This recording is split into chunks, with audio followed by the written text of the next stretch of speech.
സമഗ്ര ശുദ്ധജല പദ്ധതിക്കായി പുതുതായി 260 കോടിയുടെ പദ്ധതിക്കായി ടോക്കൺ തുക നീക്കിവെച്ചതിൽ പ്രതീക്ഷയോടെ പുനലൂർ.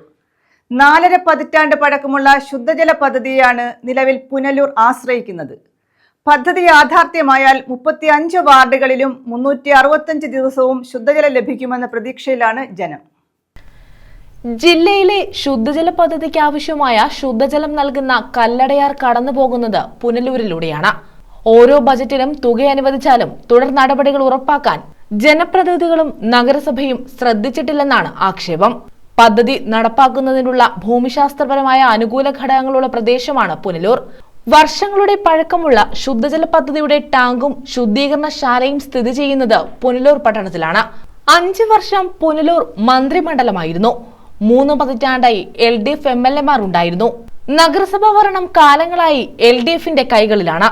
എന്നിട്ടും ശുദ്ധജല പദ്ധതി നടപ്പാക്കുന്ന കാര്യത്തിൽ അലംഭാവം തുടർന്നതാണ് ഇപ്പോഴത്തെ ദുരവസ്ഥയ്ക്ക് കാരണം. ശുദ്ധജല പദ്ധതി നടപ്പാക്കിയാൽ 35 വാർഡുകളിലും 365 ദിവസവും ശുദ്ധജലം ലഭിക്കുമെന്ന പ്രതീക്ഷയിലാണ് ജനം. News bureau, Punalur.